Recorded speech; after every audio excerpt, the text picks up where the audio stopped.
If you are looking for the iterative solvers, this is the right place to be. And so my name's Graham Harper, and I'm speaking here on behalf of Sandia National Laboratories. I'm also here with Christian Glusa. And we're talking about iterative solvers and algebraic multigrid. This is with packages that we work with here at Sandia, which is Trilinos, Belos, MueLu. And so we're going to talk a little bit about how all of this works. And I'm going to start off really slowly with this to make sure that everyone's kind of on the same page.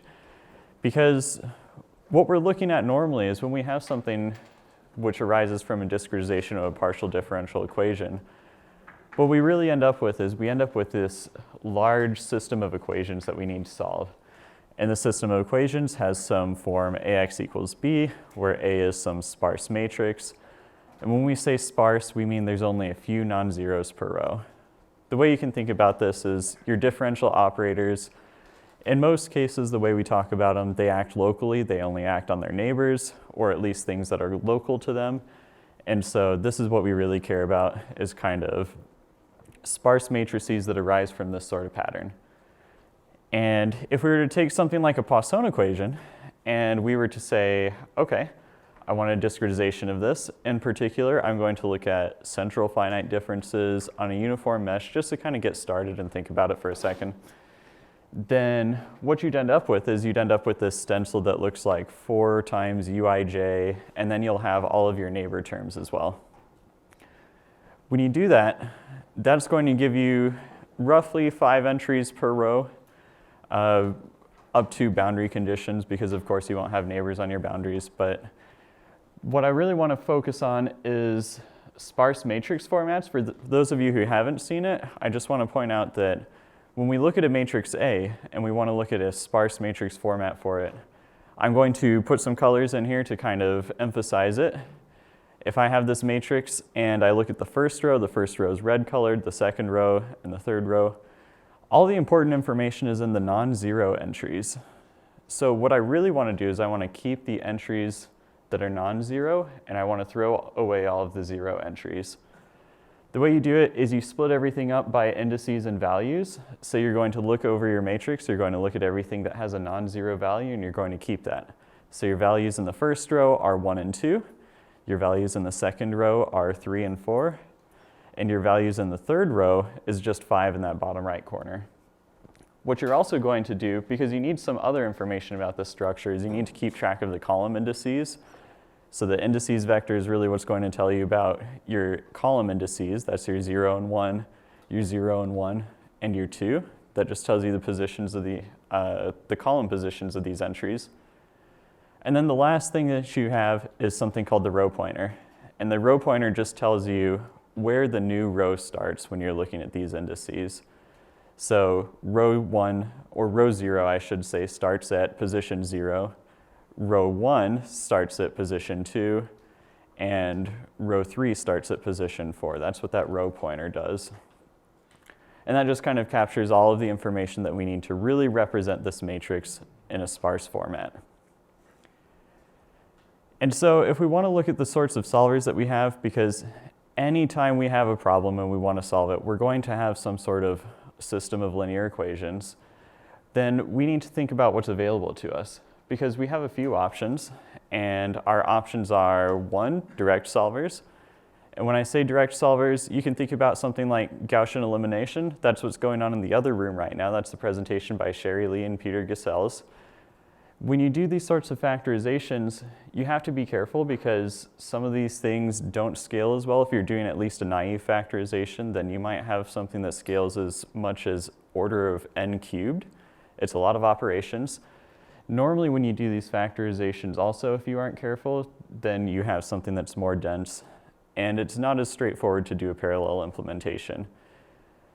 That's the first option, but what I really want to focus on is I want to focus on the idea that if we only have a few non-zero entries per row, then the optimal complexity should really be to find some sort of solver that also has an O of n operation solver. What we're going to look at in particular is we're going to look at iterative solvers, because an operation that is O of n happens to be the matrix vector multiplication. And so what that means is it's easy to parallelize. If you know anything about kind of how these things are split up on distributed memory systems, you'll know that we'll split things up by rows, and that's very nice for matrix vector multiplications. And it can have a small memory footprint. Generally, though, if we're doing these sorts of solvers that are iterative, we have way more restrictions than these direct solvers. So we also have to watch out for this sort of thing. I'm going to talk specifically about Krylov methods. For those of you who haven't heard about them, this is one way that we can solve things with matrix vector multiplications. And what you're going to do is you're going to start with some sort of initial guess. Your initial guess can be whatever you want it to be. This could be a vector of all ones. It could be some sort of randomly seeded vector from your machine. It could be all zeros. It doesn't matter. Whatever you have, you're going to set that as your initial y vector. And from there, you're going to compute something called residuals. Residuals are just a measure of how close you are to the correct answer for your system. Because if you think about this here, I have b minus a times y. If y is the correct answer, then that whole thing should just be 0, because I'm going to take b minus a times the correct answer, which will give me b minus b, which is 0. So this really tells me how close I am. And in some sense, what I'm going to do then is I'm going to do some sort of update.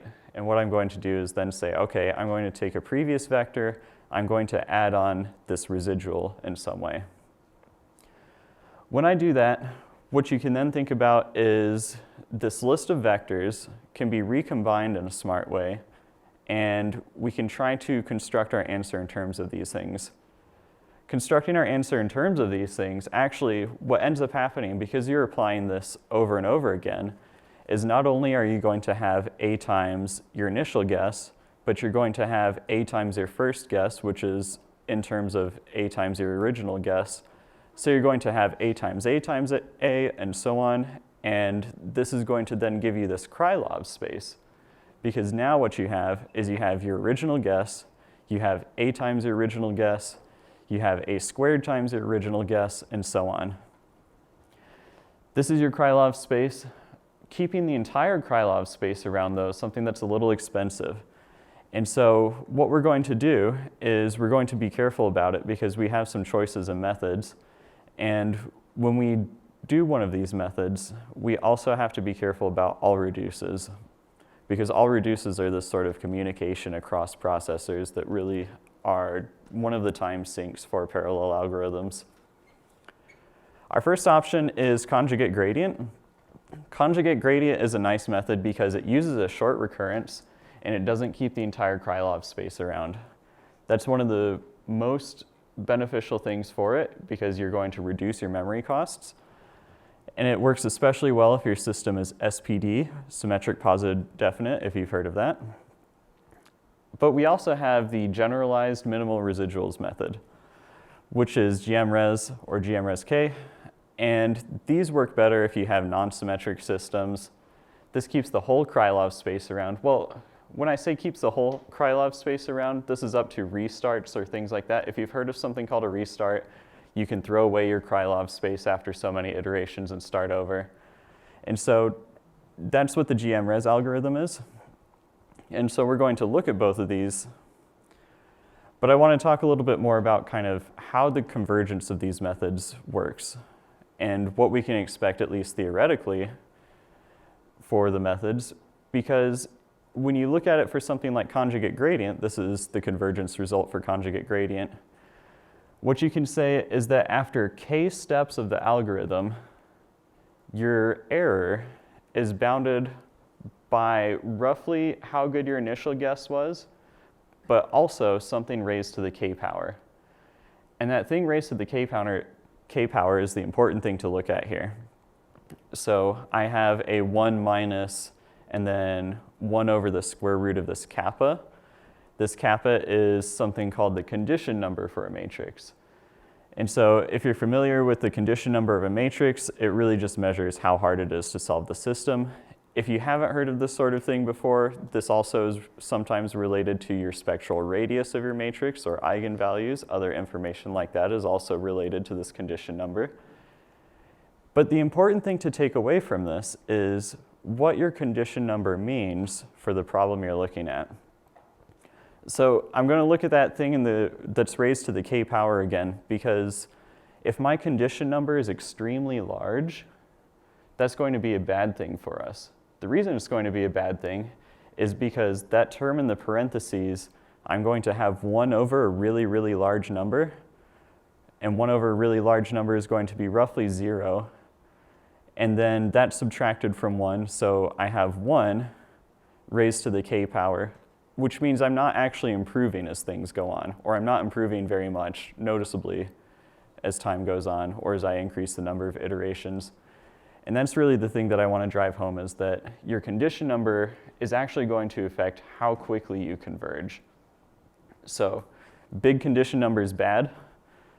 Condition number closer to 1 is much better for you. But we can try to reduce the condition number by at least thinking carefully about how we do this with something like preconditioning.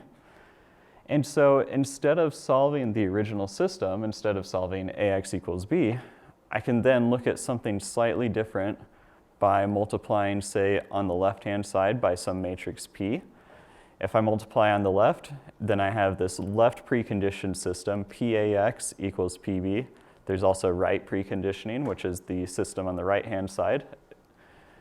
And either way, what we're trying to do is we're trying to come up with some matrix P, which I can multiply against the original problem so that the condition number is a lot nicer. I want a nicer condition number because that means that I'm theoretically guaranteed to converge faster.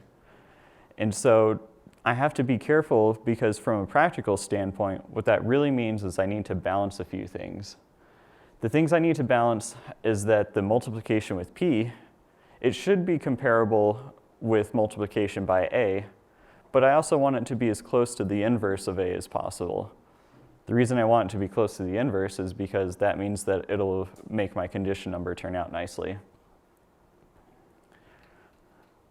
So I'm going to talk a little bit about simple preconditioners, and I'm also going to make sure to queue up my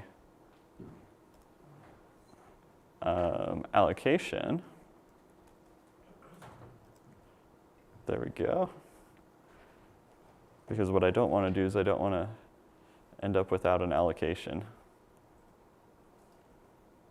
Cool. So some simple preconditioners. One thing we can talk about is Jacobi. Jacobi is a very, very simple preconditioner. Jacobi is just the diagonal of your matrix. And so what you do is you take the diagonal entries, you invert it, and you multiply it against your matrix. Really, the way to think about that is you're scaling every single row so that each of those equations has a 1 on the diagonal. That's really what it means when you do this ultimately. There are a few other things you can do. There's something called Gauss-Seidel, which is where you take something that is either the lower or upper triangular part of the matrix in addition to the diagonal.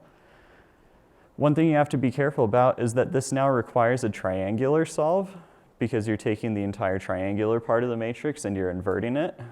So this is a little bit more tricky and it's a little bit more difficult. But you can also look at things that are polynomial preconditioners. And so the polynomial preconditioners that we have available to us are things such as Chebyshev polynomials, if you've heard of these things before. If not, that's okay, we'll talk about them a little bit more. But the incomplete factorizations such as ILU and incomplete Cholesky are also good options for preconditioning. And so what we work on in Trilinos is Trilinos is a very large amalgamation of packages here. We have Belos in particular, which we're going to use for iterative solvers, but this is also combined with IFPAC2, which allows for single level solvers and preconditioners. And we have all sorts of options available in each of these different packages. So if you want, let's see, is my cursor in the way? If we want something like conjugate gradients, or we want GMRes, that's going to be in Belos. Of course, there's many more methods in here, and I'm going to try to avoid listing every single one that's in here. But the important thing is that we have hybrid parallelism within these packages. And all of that's enabled through something we use called Cocos. You've already maybe heard Cocos mentioned once or twice before. And this allows for us to then use MPI in addition to something like OpenMP or CUDA or HIP. I think HIP is moving out of experimental relatively soon if it hasn't already. And this is all developed at Sandia National Laboratories. And so what I'm going to do is I'm going to start by talking a little bit in the hands-on section about Krylov methods and preconditioning. So I'm going to do the first two problem sets here, and let's see if I got an allocation. I did. Okay. So I'm going to start by looking at the right-hand side here. This is what the page looks like roughly. This is iterative solvers. Again, you should be able to find this from the agenda, or I think there are a few other places. And what I'm going to assume is that you followed the setup instructions, you have the rsync that you did, you have modules, you have an interactive session on a GPU somewhere. We're going to assume most of that's done. I think I still need to load my modules. So it should be OpenMPI, Bliss, and libflame, I think. Cool. And we're going to change directories over to Krylov AMG MueLu.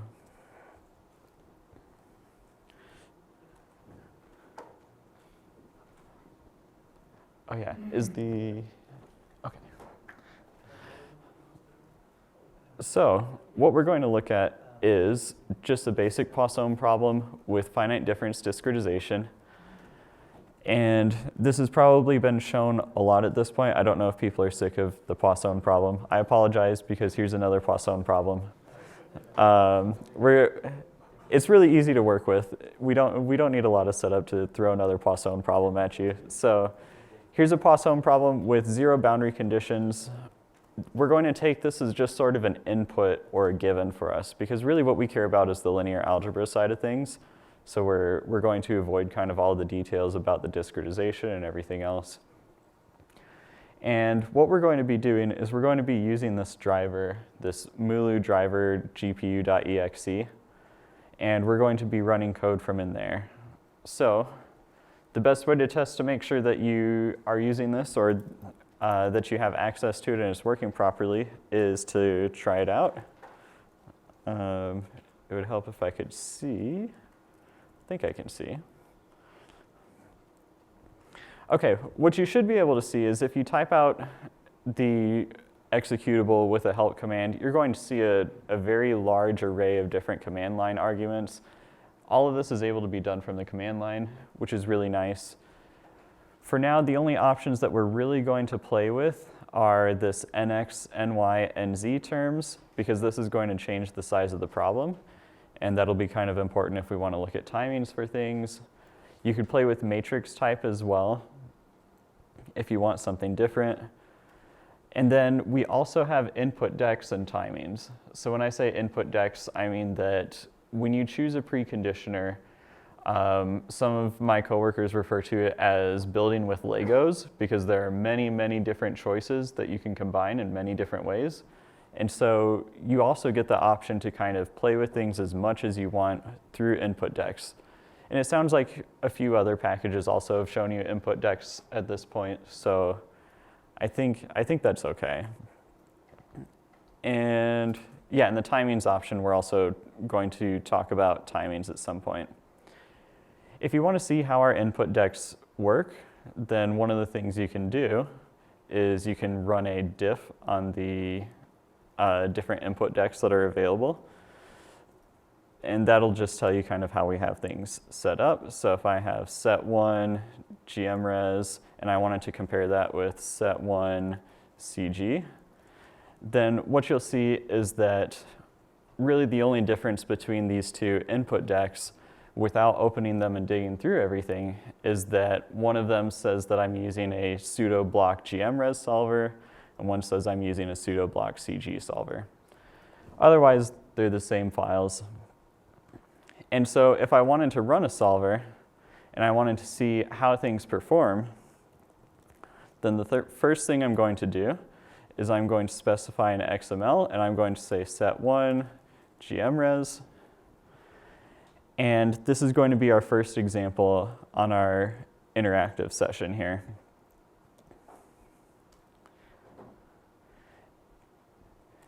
And you'll see this warning, by the way. If you see this warning, it's fine. It goes away if you use MPI exec. I don't feel like typing out the MPI command every single time, but it's just a warning that'll show up if you're running just on GPU without MPI at the moment.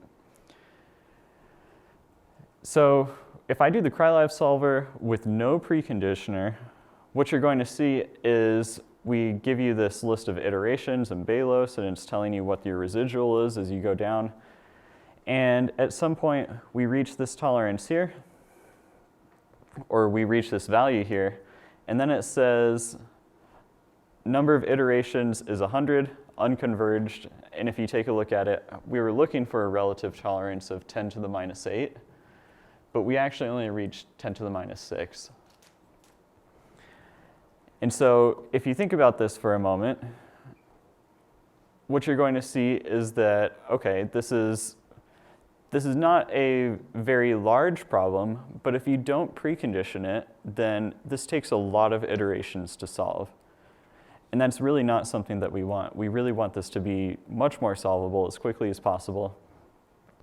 So what we're going to do instead is we're going to try something different. We're going to try conjugate gradient instead and see if that works better for us. So I'm now going to type the same command again, but instead with conjugate gradient as my input file.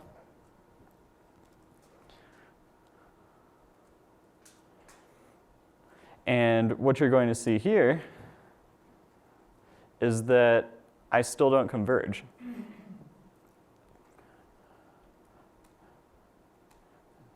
And so we have some questions on here. This is primarily if you're working on this on your own and you want to think about this again, you might say, okay, well, what kind of changes do we see if we look at conjugate gradients or GMRes? Well, the sad thing is that neither one was able to converge on this small problem in less than 100 iterations without preconditioning. But one interesting thing we can look at is why would we choose one over the other? If we think back to what we were talking about earlier, conjugate gradient has a shorter recurrence than something like GMRes. GMRes requires more memory. And so one of the things that we can do is we can actually look at running the Cocos profiling tools in here. So let's see if I can do that. I'm going to run the memory command with it. So this is now with 1,000 by 1,000 grid problem. And my two options are going to be either the set1 GMRes or the set1 conjugate gradient. And this Cocos profiling tool is actually really nice because what it does, I need to also gather information. Let's see.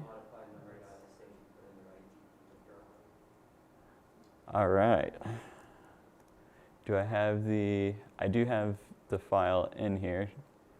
Do I need to remove these, you think, before I run it? Yeah, just mute them and see if it helps. Okay. It should be theta GPU star, I assume. And then we'll try again.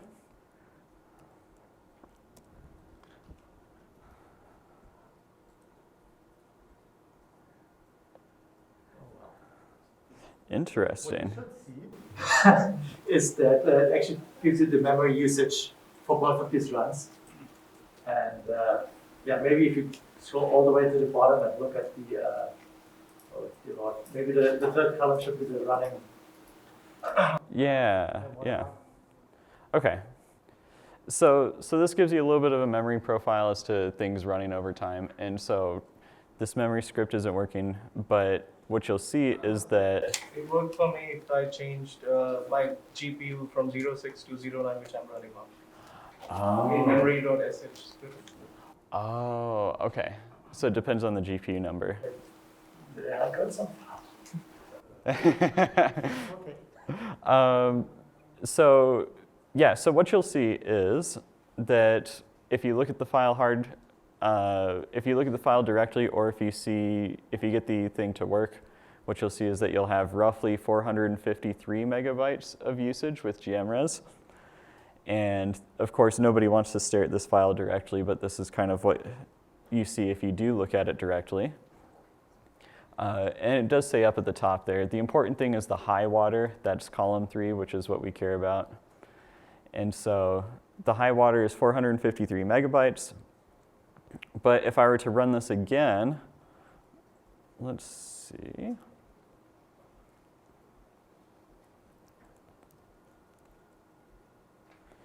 And if I were to do it with conjugate gradient instead, I'll probably still have to read the file. Yep.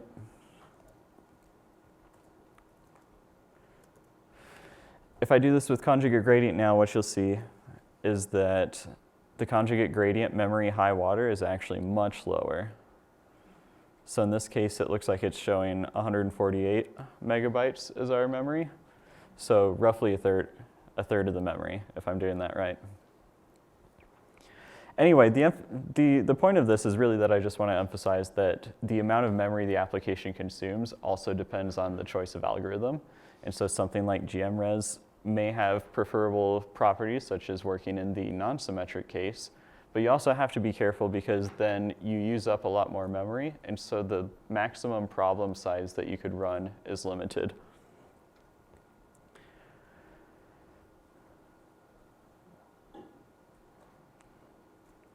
And so now what we're going to do is we're going to look a little bit more into things, but we're going to look at it with Krylov solvers and some simple preconditioners, because really we couldn't converge nearly as quickly as we wanted things to. So what I'm going to do instead is I'm going to use something called ifpack2, and ifpack2 is going to be the package that we have that allows us to use little relaxation preconditioners. And in particular, this is now part of set 2. So what our input deck is going to look like is it has this additional option where we have ifpack2, preconditioner type is relaxation. In this particular case, let's see if I can get it to show. We're going to use symmetric Gauss-Seidel as our preconditioner this time. That's the important thing.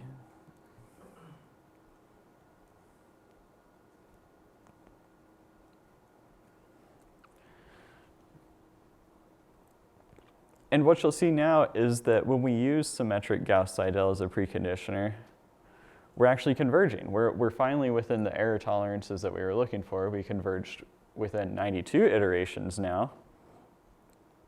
Of course, 92 iterations still isn't great.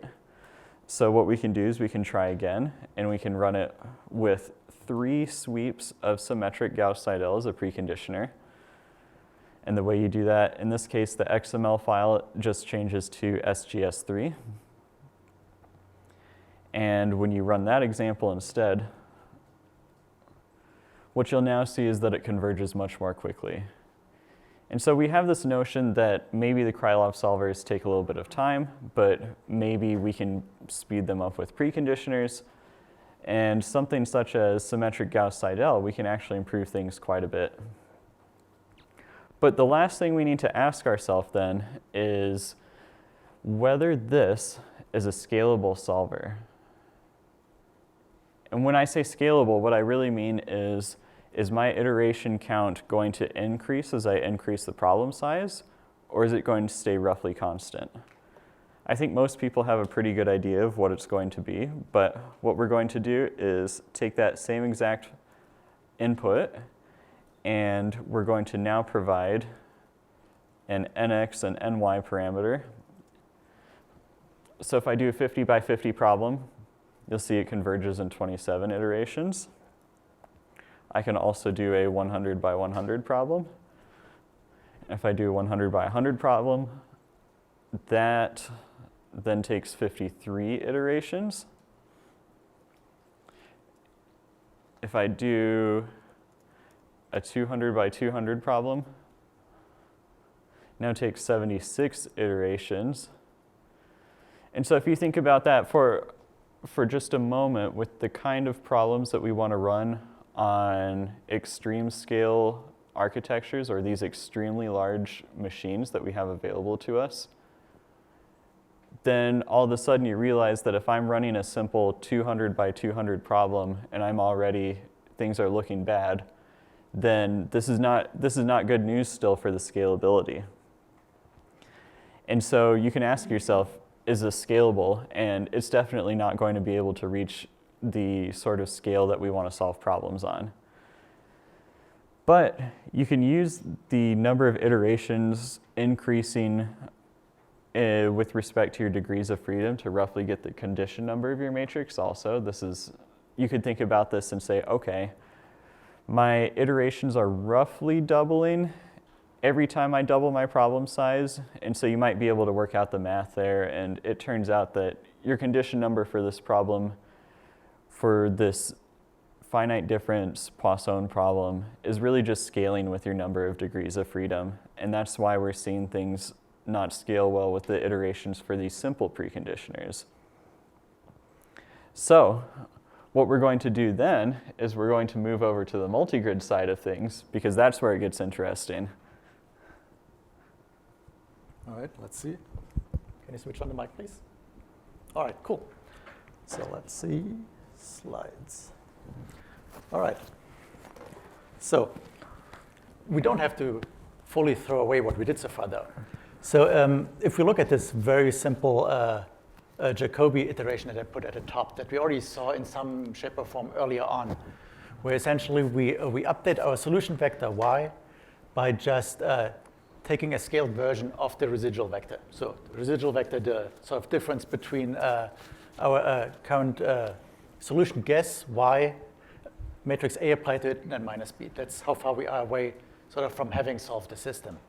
And then we look at, well, if we just plot that vector for this very simple 2D problem, and we took some initial guess that was entirely random, what does this iteration actually do with that vector? How does the error that is in our solution, how does that evolve? And so obviously, okay, initially it's super random and like jumpy and everything, but as we iterate more and more, we see that this error becomes sort of smoother and smoother. That's a very nice property. And that also already gives us a hint of what we should do to get a better solver. Because if we look at something like this, and sure, we have a mesh of, I don't know, say 30 by 30 grid points, we don't actually need that many grid points to represent that particular function there. We can get away with a much coarser mesh and represent that function because it's so nice and smooth. So there already is this sort of idea embedded that maybe we shouldn't only be working on a single grid, but instead on multiple grids. Now, why does this method not work well? This is a second example, sort of same idea again, but this time we take an initial guess that is concentrated in a single spot in our domain. And we have a look at what happens to that very concentrated initial solution. And we see it sort of like spreads out over as we start iterating. Now, that makes perfect sense. We have this, our operator A, where every degree of freedom only talks to its 5 neighbors. That was what we saw in the very first slide. And so what that means for us is, in this Jacobi method, if we want to transport information over our whole grid, we'll take a whole lot of iterations to move information from one single spot all the way across. So this is why this method doesn't scale, because the solution is getting the solution is a sort of global process. What happens in one single spot influences, even at a sort of decaying rate, but it influences everything throughout the whole domain. And so this sort of explains why Jacobi in itself is a, well, suboptimal solution method, because you don't really have a global mechanism of information transmission. All right, so I mentioned before, we probably need more grids, so here are more grids. And the main idea how we want to solve our problem now is that we essentially do the same thing that we already did before. We are going to start with our simple preconditioner or simple a simple iterative scheme, such as Jacobi, and we're going to perform a couple of iterations of that on our solution. Then hopefully our error is already nice and smooth, so now we can move to a coarser mesh using a so-called restriction operation. We move all of our problem onto a coarser mesh. We assume that mesh is given to us. In principle, it might not be the case, but let's assume that it's given to us. And we have also a matrix there living on this coarser mesh that sort of mimics the properties of the matrix on the finer mesh. We'll do the same thing again. We'll just keep on running our simple iteration, our smoother, because it makes the errors nice and smooth on that coarser mesh, until we think again, okay, we now have a smooth error with respect to this mesh. Again, we move it just down to the next mesh. So you see there's sort of a recursive process going on here. Now at some point we have to stop. But the cool thing is, well, obviously at each time these meshes, they become coarser and coarser. So at some point we have to solve a problem that is so coarse that we can essentially like solve it by hand. It's that easy. So we can use a direct solver or some other method and solve that directly. And then we'll go back up again. We take these corrections that we solve for now and move this information back up to our next finer mesh. Just for good measure, we do some more smoothing on that mesh to get rid of all sorts of artifacts that we picked up from working on a coarser mesh. And so we go all the way back up again. So there's sort of a V-shaped sort of like a cycle that we're going through. We're going from the finest mesh, doing some smoothing, going down to one mesh, doing some smoothing, going down, doing a direct solve, and then we go back up again. Okay, so that is the basic idea behind multigrid. And what I've described here is really a geometric multigrid. Somebody gave you all these different meshes. In practice, that's not really the case. Most applications don't really want to give us a discretization on a multitude of different meshes, and they all need to be somewhat nested, and that's really quite tricky. So that's why we're working on algebraic multigrid. So what that means is that effectively we only get information that lives on this very finest mesh that the application actually sees, and it is our job to construct something that is like a mesh. Or effectively, we need to construct coarser matrices for this problem. And we do this by essentially looking at the original matrix and its coefficients and its connectivity, and try, based on that, to build an approximation that is much smaller and that we can use as a coarse mesh. Now, there's obviously quite a lot of different ways that you can achieve this, and there's different methods that have been implemented in different software packages. So, for example, there's classical AMG, and this afternoon you will be able to see a presentation in the very first block of this afternoon on the Harper package. And what we do is called smooth aggregation. Essentially, the differences are in how coarse grids are constructed, because there isn't really the one true way of doing it. There's multiple different options for achieving this coarse grid construction. Now, there's a ATPESC implementation of this, and what we're working on is the Trilinos implementation. We have a legacy code called ML that now is still maintained. Some people still use it. It has a certain number of limitations, can only go up to 2 billion unknowns, and it's MPI only. And what I will be presenting now today is the MueLu package, which now, it's C++, it's templated on all sorts of things, so you can go well beyond 2 billion unknowns. And it also has support for all the different architectures that we need to support now and in the future. And it does that by relying on the Cocos framework. So whenever Cocos gets a new backend for a new hardware architecture, then automatically we also can in principle run on these hardware architectures, modulo some algorithmic changes that we need to make. All right. Well, I already talked a little bit about MueLu. Well, it's been applied to a multitude of different application problems that are of interest. In particular, I should say plasma simulations. We have done some MHD with that, and obviously some CFD. We have a whole lot of, well, let's call them smoothers now, but they're really just these simple preconditioners that Graham showed earlier that live in the IFPEC2 package that you just played around with. We also have some amount of load balancing technology. Because obviously, if you imagine you go down in this hierarchy of mesh levels, your problems become smaller and smaller. And at some point, it doesn't really make sense anymore to run these subproblems on the full global communicator. So at this point, it makes more sense to rebalance this problem to a subset of the MPI ranks and then take advantage of the sort of locality that you get in that way. There's some ongoing research, but I'll talk about this a little bit later in more detail. So let's see. Yes, we're moving to the second part of the hands-on. Are there any questions thus far? Yes, question. So the example that you showed in the first part was solving the Poisson's equation with a given boundary condition. Yeah. I was wondering if there is a runtime option to choose a different boundary condition, for example, or do you need to build the system, linear system? So I mean, this particular driver that we've given you is sort of our standard example generator. Obviously, all these methods work, or at least should work without any sort of regards to boundary condition. This particular driver, I believe, has an option where you can switch the type of boundary condition from Dirichlet to Neumann condition. And I also think that there are some options. I mean, different people enforce Dirichlet boundary conditions in different ways. So you can either like leave sort of your ones that where you like the nodes where you enforce a Dirichlet condition. You can either leave that in the matrix or directly factor that out and only solve on the subpart that isn't a Dirichlet condition. But I mean, that's really an implementation detail of that particular driver. The method and our solver framework works regardless of that. Yes? So I'm just wondering, like, for preconditioner, is there a standard comparison for like different types of PDs, or is it very application dependent? It is very, very application dependent. I mean, what we're showing here is definitely not a black box solver. So this typically works well for elliptic systems or systems that you can sort of like, essentially anything you can make look like a Laplacian. Then it works really well. Now, that doesn't mean it doesn't also work in other settings, but sort of like the classical case where everybody will go to multigrid is for Poisson-like systems. But you can quite extend that to other problems, but then you have to work for it a little bit.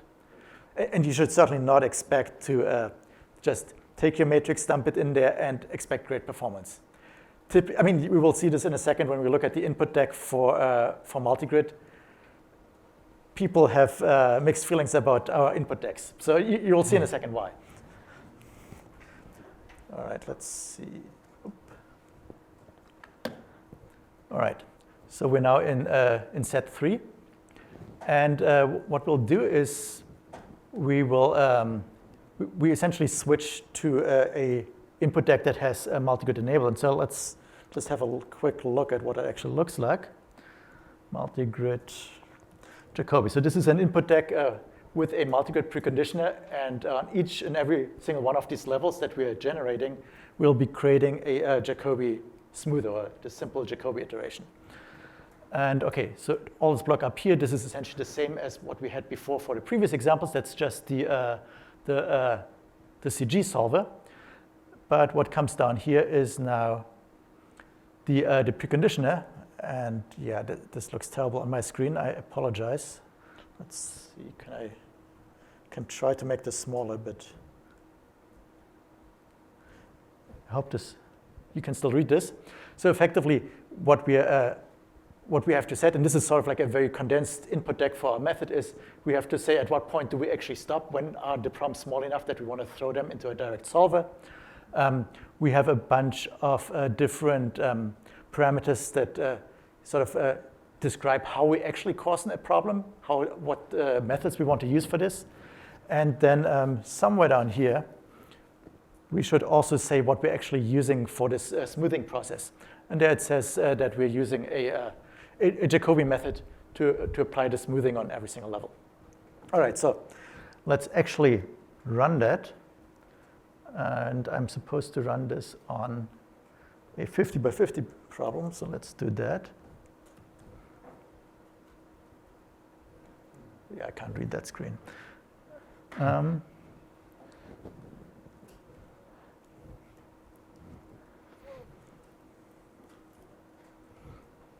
Okay, I think that's it. Let's see. Okay, so there's a lot of stuff that will scroll by. essentially, there's a lot of information regarding how we set up this course problem. So all the interesting bits are then in this summary. But let's have a look at this solve first. So, OK, it took us 10 iterations to solve this problem. Let's make the problem bigger and see if, at this point, we have a scalable solver. Let's do it for 100, OK. So 10 iterations. Now we're at 12 iterations. Let's make it bigger. OK, 11. So it looks like the number of iterations is more or less stable and doesn't change. So at least in terms of iteration counts, this is a scalable method. Doesn't change as we make the problem bigger. I mean, obviously, it's not scalable in time because we didn't actually throw more MPI ranks at it. But if we assume that if we could split the work correctly, then yes, this would be a scalable solver. All right. Now, let's understand some of the information that MueLu is giving us. So let's look at this multigrid summary. So what it did is the very first level, that's just the matrix that the user, or in this case, this sort of internal matrix generator, put in.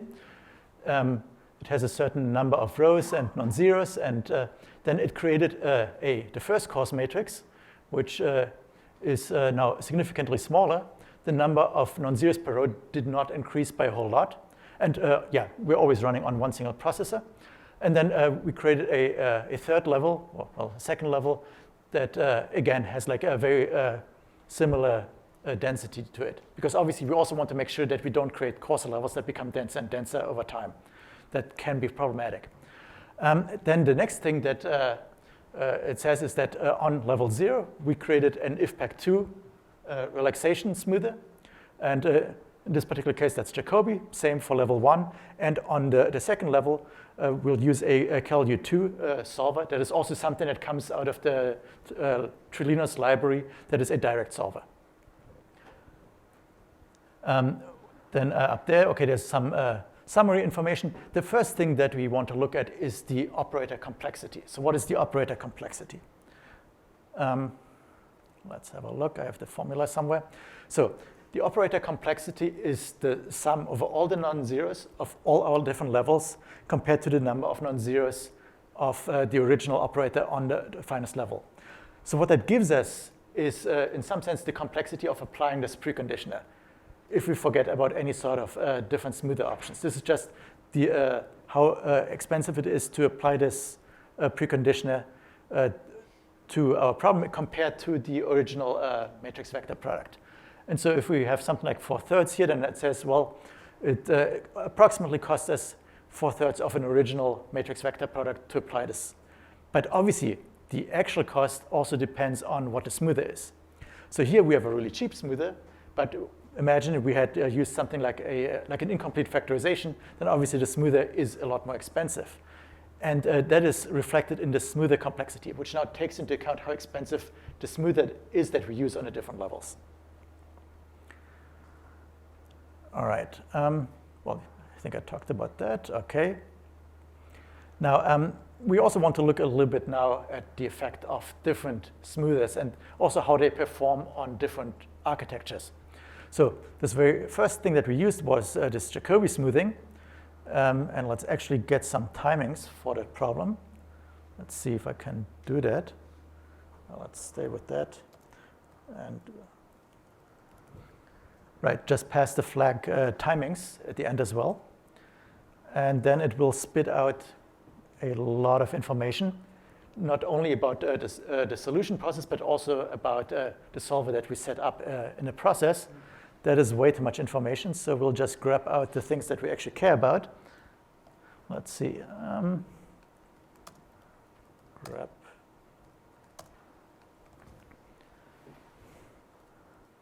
We only want the total solve time. And what else do we want? The number of iterations.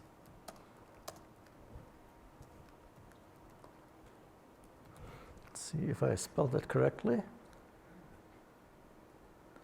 OK, so yeah, we see our 11 iterations and the total solve time of, well, close to nothing, 0.007 seconds. All right, and now we start looking at the effect of using different types of smoothers.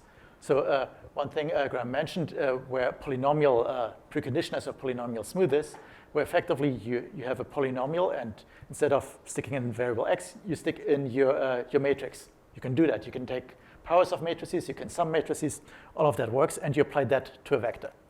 So that is called Chebyshev, and so that will be the very first one I will try, I believe.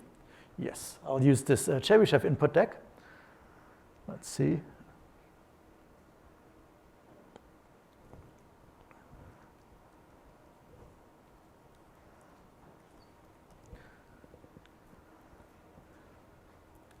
Okay, so we improved the number of iterations a little bit. We also improved the timings a tiny bit. I mean, granted, this wasn't the most massive problem, and we're running on a fairly beefy GPU, so the solve time is still pretty tiny. So why would we want to change the smoother if we have something that already works? Well, Jacobi itself is not necessarily the best iterative method. Chebyshev in some ways is sort of like a Jacobi on steroids. And it works a lot better. But then again, there's other methods out there, like Graham mentioned earlier, Gauss-Seidel. And so we need really something that matches potentially well with the architecture. So if you think back, this Gauss-Seidel algorithm that we looked at earlier, that effectively involved a triangular solve in it. And we will try this out now. Let's see if we can run a Gauss-Seidel on the system and see how well that does if we have this triangular solve in there. Let's see if I.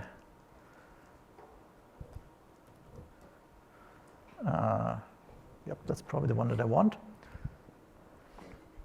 So the number of iterations looks great, but the timings definitely went up quite a bit. I'm actually surprised that they're not higher than that. Maybe I did something wrong. But so Gauss-Seidel, while algorithmically it's a very nice algorithm with very good convergence properties, it does not map well to GPUs. However, if we were to run all of this on CPUs, then Gauss-Seidel is a perfectly valid option. All right, so let's run some things on CPU then. So I already sort of went a little bit ahead and talked about the difference for CPU versus GPU.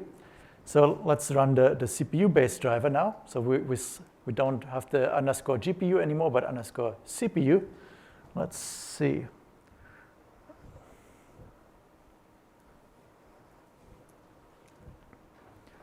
And that is the SGS, and we want the Jacobi. Let's see. So, and oh yeah, actually at this point we actually want to run with MPI because the CPU cores are not nearly as good as the GPU. And you got the MPI exec. Ooh, yes. And in this default allocation, we should actually have enough CPU cores that we can actually run with that. And so at this point, yes, I mean, that's even slower than the already sort of slow Gauss-Seidel run that we just did. But so it took 12 iterations. Let's switch that back to Gauss-Seidel. Now on the CPUs, where in principle Gauss-Seidel should be a decent algorithm. And we see that, well, I mean, it did definitely decrease the number of iterations. The solve time didn't quite improve as much as I was hoping for, but maybe I simply ran the wrong problem size. Okay, so you already see that in order to sort of get a tuned linear solve, I mean, Multigrid works quite well, even if you use a bad smoother, but in order to get the best possible performance, you really want to do a bit of tuning to really get the most out of it. And that is sort of the drawback of these iterative linear methods, and Multigrid in particular. I mean, it is a Ferrari, but you can't use it on every single problem, and you need to do some amount of tuning for your particular problem. All right, so what else well, I already talked about Gauss-Seidel on GPUs. There's a link for the actual algorithm to convince yourself that it won't work well. We have some variants of Gauss-Seidel that try to map better to GPUs, and that is still sort of work in progress, that use some coloring approaches to then sort of get as much parallelism out of that as possible. But with that, I think I'm going to switch back to the actual presentation and talk a little bit about what we have used, sort of like our eye candy slide. So this is a strong and weak scaling plot for a problem that uses this multigrid framework. So this is not a Poisson problem. This is a Curl problem. So this electromagnetics. It's a coupled code between a continuum equation, Maxwell's equation, and then some particle code. And so this is on 3 different systems. On each of these systems, we run more or less on full machine size, so either half the system or like the entire system. On the left, that is a GPU system at Lawrence Livermore. In the middle, that is an ARM system at Sandia. And on the right, that's a KNL system that I believe is at Los Alamos. And on all 3 of them, we essentially we have different problems, and within each problem, we do a strong scaling. And then between these different groups of plots, that's a weak scaling experiment. And so and sort of the target for all of these platforms, and that was sort of application driven, was to get roughly 10 solves per second. And you can see that on some systems, we're closer to that. On other systems, we sort of stopped caring. We don't really care about KNL anymore. But all of this uses multigrid, and this gives very good scalability. Although I should say that we're sort of like trying to live in this strong scaling limit. So our strong scaling plots do taper off quite quickly. They're not quite as nice. But in terms of weak scaling, this works quite well. Now, what are we currently working on? What are the things that we're interested in? Well, we started looking at multi-precision approaches. So that's on one hand, multi-precision directly in the Krylov method. And on the other hand, we also look into multi-precision within multigrid. So you can, for example, imagine running these Corsa problems that already require less precision. Well, actually run them in a lower scalar precision. On the other hand, we also work on algebraic multigrid approaches, I should say, for higher order discretizations. In the same context, we also now start looking at matrix-free methods, so that you essentially don't have to pay the full memory cost of these higher order discretizations, but still get the improved accuracy. We worked on multigrid for semi-structured meshes for the same reasons that were mentioned in the previous talk, essentially getting better performance out of your linear operators by using the structured parts of the mesh. More recently, we worked on machine learning for the creation of these Corsa levels, and also on machine learning for the selection of some of our parameters. You've seen that we have a lot of parameters, and if we can get some of this information out of a machine learning approach, that would be quite nice for the users. Generally, though, we care about preconditioning for multiphysics systems. There's quite a couple of applications at Sandia that rely on our software. And more recently, something that we've done is multigrid for operators that are not really sparse, but that have a sparse representation. So that arises, for example, from boundary integral equations. All right. With that, sort of our takeaway messages are really quite simple. So we hope that after all of this, once the dust settles, you sort of take away that conjugate gradient works well for sparse systems that are symmetric and positive definite. GMRES works for more general systems, but has a higher memory cost. Simple preconditioners very often can reduce the number of iterations, but they will not lead to a scalable solver. And multigrid, on the other hand, can give you that scalable solver, but you might have to work a little bit in terms of parameter tuning and also just making sure it actually is a good fit for the problem that you're trying to solve. So with that, I want to thank you for your attention. I also want to mention that we're always interested in finding summer students and postdocs. So with that, if there are any questions, I'm happy to take them. Yes? Is there any preference between using geometric multigrid versus algebraic or even P-multigrid? If you're familiar with that? Mm-hmm. So if you can use something geometric, it's probably going to give you better convergence.